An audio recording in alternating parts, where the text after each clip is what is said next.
নারায়ণগঞ্জের সিদ্ধিরগঞ্জের ভয়ঙ্কর সন্ত্রাসী সাবেহ আলীকে আটক করেও রাখতে পারেননি র্যাব সদস্যরা।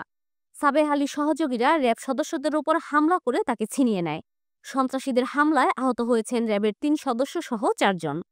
মঙ্গলবার ৩০ সেপ্টেম্বর রাত ৮:৩০টায় আটি ওয়াবদা কলোনি বউবাজার এলাকায় এই ঘটনা ঘটে।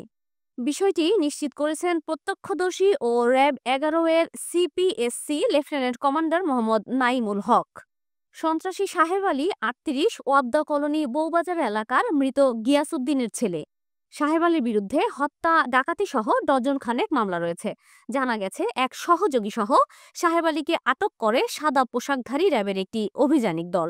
এ সময় ২ জন র্যাব সদস্যর পাহারায় তাদেরকে ওয়াবদা কলোনি বউবাজার ৩ রাস্তার মোড়ে একটি চা দোকানে রেখে তার অন্য সহযোগীদের আটক করতে যান র্যাবের অন্য সদস্যরা। তখন সাহেব আলীর সহযোগী সন্ত্রাসীরা র্যাব সদস্যের উপর আকস্মিক হামলা চালিয়ে তাদের ছিনিয়ে নেয়। সন্ত্রাসীদের ছোড়া ইটপাটকেলের আঘাতে একজন গুরুতর সহ র্যাবের ৩ সদস্য ও রানা নামের স্থানীয় একজন বাসিন্দা আহত হন।